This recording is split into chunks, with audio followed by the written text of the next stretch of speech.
Putting Treveyon Henderson in Josh McDaniels' system is going to make Drake Maye a star. Drake Maye showed a lot of promise in his rookie year and proved he was worth the number 3 overall pick. But there was a problem. He was never going to reach his potential with that terrible offense the Patriots had around him. The Patriots obviously knew this too, so they spent this offseason rebuilding it by signing guys like Stefon, bringing back Josh McDaniels as the OC, and drafting Will Campbell 4th overall.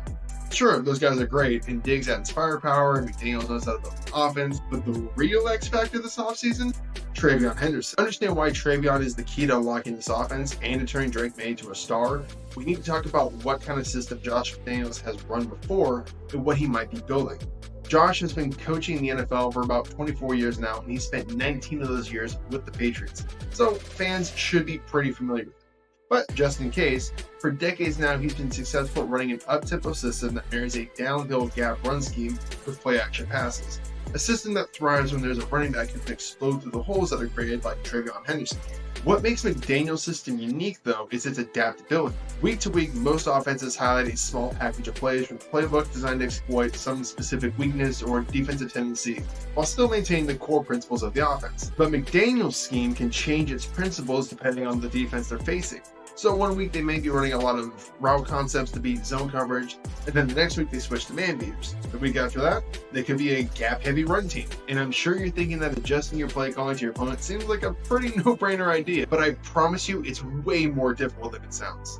Typically, coaches want to keep their playbook as condensed and familiar as possible so that their players can just go out and play without having to think too much. You could have 5 different route concepts or run plays, but call them out of 10 different formations to keep defenses off balance. Then, based on opponents, you make slight changes to aiming points for routes or like blocking assignments. But the more you expand the playbook, the more you're betting on the 11 guys on the field to never get assignments or formations wrong. And there's nothing worse than a drive being stopped by someone blowing an assignment. So that McDaniels has been so successful for so long is really a testament to the kind of coach and play caller that he is. Now McDaniels faces a new challenge though, building his playbook around a raw but electric rookie with tools he's never had before. Critics of Josh McDaniels are quick to point out that most of his success came with one of the smartest quarterbacks ever, Tom Brady. Then he struggled when anyone else was up to center, and that is honestly a fair criticism. His complex, adaptable playbook worked perfectly with Tom's intense competitiveness and demand for perfection. It forced everyone to stay sharp and on top of the playbook. No one wanted to get chewed out by Tom or to lose targets because they'd blown an assignment. But he doesn't have Tom Brady at quarterback anymore, and I have a feeling he knew he may be working with Drake Maye soon. McDaniels reportedly spent the past year visiting college programs looking for ideas and concepts to adapt into his own system. He even spent time visiting Treveyon Henderson's Ohio State Buckeyes to learn from Chip Kelly.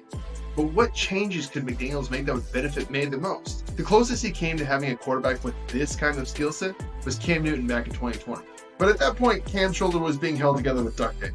Josh tried to utilize Cam's abilities by adjusting his run schemes to build in more read options, where if the end crashes, the back bounces outside, and if not, the quarterback keeps it. He then ran bootleg play action off of these to try to get Cam easier reads with more open guys. He even kept these concepts in for Mac Jones in 2021 and helped him get a Pro Bowl nod as a rookie. Drake Maye, though, is a very different player from Cam or Mac. Coming out of the draft, he was viewed as a quarterback with the most room to grow, but also the highest upside. He's got one of the biggest arms in the NFL already, and his mobility brings a completely new dimension to McDaniels' offense. I'd expect to see familiar read option looks, but with more advanced passing options and layered reads. I also doubt McDaniels will have him running between the tackles too often.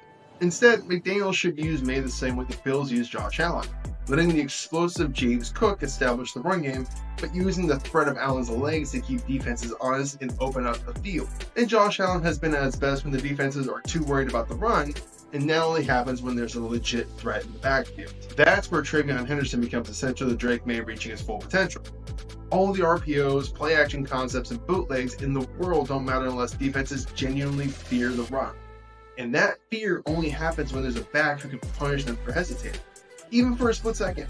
And that's exactly what Henderson brings. In his final year at Ohio State, Henderson thrived in a gap-heavy run scheme, more gap runs than zone, and he averaged a staggering 7 yards per carry. He hits the holes fast, reads leverage well, and has the burst to explode into the second level.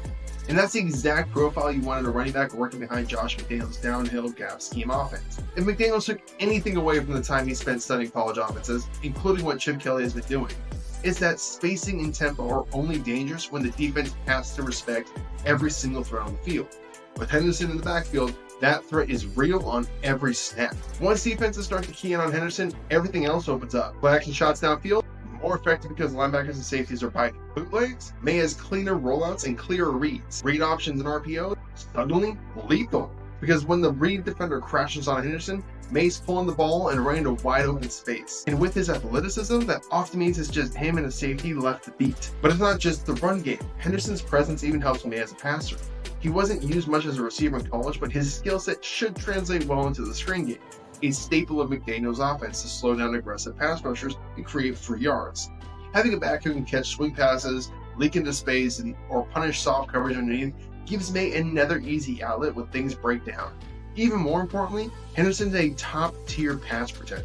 He's one of the best pass-blocking backs in this entire draft class. That means he can pick up blitzes, give Maye time in the pocket, and keep the offense on schedule, especially on third down. Now, I know what you're thinking. The Patriots already have Monday Stevenson. And sure, Stevenson is solid. He's a powerful runner with decent hands. But Henderson brings a different dynamic. He's faster. He's shiftier. He's a more natural fit to the style of offense McDaniels wants to build around. Stevenson is more of a bruiser. Henderson is a home run threat. And that changes how defenses game plan. And then there's obviously ball security. Over the past 4 seasons, Stevenson has lost 6 fumbles. Henderson, 0 fumbles lost in college. In a system that demands precision and punishes mistakes, that matters. In the same way that James Cook became the perfect complement to Josh Allen in Buffalo, stretching defenses horizontally, keeping box counts light, and creating easy options in the pass game, Treveyon Henderson can do the same for Drake Maye. He's not just a weapon, he's the catalyst that makes the entire system go. So yeah, you could talk about Stefon Diggs, you can talk about Will Campbell, you can even talk about how Josh McDaniels is adapting his system for a new era. But if you're trying to figure out what's going to unlock this Patriots offense and what's going to make Drake Maye more than just good, the answer isn't complicated. It's Treveyon Henderson. He's the piece that tilts the field, the back who forces defenses to overcommit, the guy who makes RPOs scary, bootlegs dangerous, and play action lethal. He protects your young quarterback, gives him easy throws, and punishes defense when they hesitate. If Drake Maye becomes a star in this league, and I think he will, it's not just going to be because of arm talent or coaching.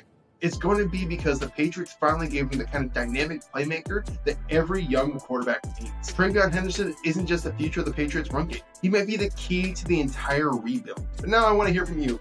Who do you think is going to be the most important piece in Drake Maye's development? Drop your thoughts down below in the comments, and if you enjoyed this breakdown, we've got plenty more deep dives just like this one, including this one right here. Make sure to check that one out. Thanks so much for watching. My name is Emmett Swarat. This is the RFL Show, and we'll see you in the next video.